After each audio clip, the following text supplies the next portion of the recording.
Telangana budget మొత్తం 2,91,000 కోట్ల budget ఈరోజు ప్రవేశపెట్టడం జరిగింది.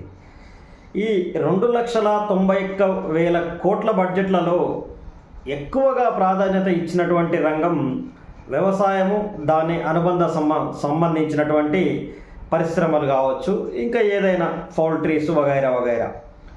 అయితే ఈ వ్యవసాయానికి 72,000 కోట్ల పైచిలకు బడ్జెట్ అనేది కేటాయించడం జరిగింది. ఒక్క సంవత్సరంలోనే ఇంత బడ్జెట్ ఖర్చు పెట్టి వ్యవసాయ రంగాన్ని ఏమి డెవలప్ చేస్తారు అనే విషయాన్ని ఆలోచించినట్లయితే చెప్పుకోవడానికి పెద్దగానైతే ఏం కనపడట్లేదు. ఎందుకంటే ప్రాజెక్టులకు సపరేట్గా బడ్జెట్ అనేది కేటాయిస్తారు. ఎప్పుడైనా ఆ ప్రాజెక్టులకు కేటాయించే డబ్బులే దాంట్లోకి సరిగా వినియోగించరు. కానీ ఈ వ్యవసాయ రంగానికి ఇంత బడ్జెట్ కేటాయించడానికి ముఖ్య కారణం వ్యవసాయ కూలీలకు సంవత్సరానికి 12,000 రూపాయలు ఒక్కొక్క కూలీకి ఇవ్వాలని చెప్పి, అది భూమి లేని వ్యవసాయ కూలీలందరికీ ఇవ్వాలనే ఆలోచనలో ప్రభుత్వం ఉన్నట్టు చెప్పడం జరిగింది.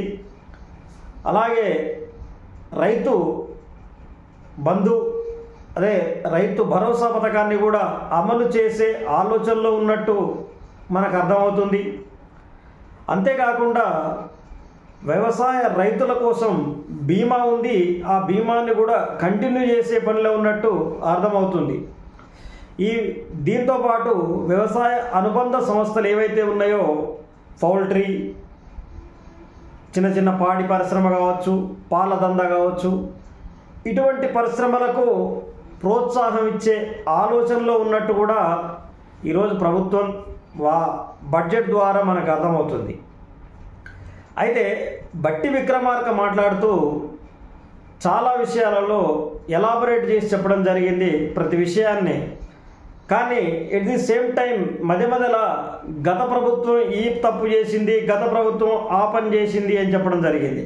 కానీ ఇది ఈ పని ఆ పని ఏది లేదు, అంత శూన్యం, మీరేం చేస్తారు అనేది చెప్పింది ఎంతవరకు అమలు సాధ్యమవుతుంది అనే విషయాన్ని ఆలోచిస్తే వీళ్ళు చూద్దాం, ఈ సంవత్సర వ్యవధిలోనే ఈ 72,000 కోట్ల రూపాయలను ఖర్చు పెట్టి వ్యవసాయ రంగంలో ఎటువంటి మార్పులు తీసుకొస్తారనేది మనం మున్ముందు చూసేద్దాం.